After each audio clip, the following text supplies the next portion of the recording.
చూస్తేనే కడుపు నిండిపోతుందండి. ఇంకా తింటే అయితే నేను మళ్ళీ ఏమంటారు ఇప్పటికే లావు ఉన్నా, ఇంకా గుమ్మాలు పట్టకుండా తయారవుతానేమో. అంత టేస్టీగా ఉంటుంది అండా మలై మసాలా.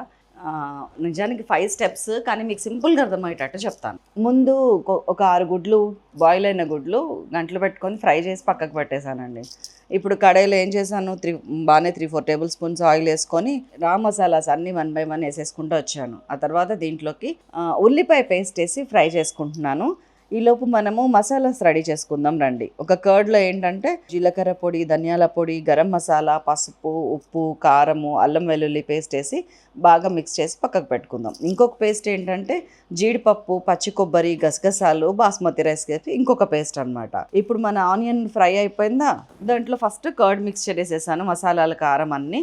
అది కొంచెం ఫ్రై అయిన తర్వాత కొంచెం పచ్చిమిర్చి, కరివేపాకు యాడ్ చేసి మనం గ్రైండ్ చేసి పెట్టుకున్న ఈ గసగసాల మిక్స్చర్, అది జీడిపప్పులు పేస్ట్ వేసేసాను. అది కూడా ఫ్రై అవుతుంటే ఎగ్స్ వేసేసి కావాల్సినంత వాటర్ పోసి బాగా ఉడకనిచ్చి కొంచెం ఉప్పు చెక్ చేసుకొని కొత్తిమీర వేసి దించేసాను. అయిపోయిందండి.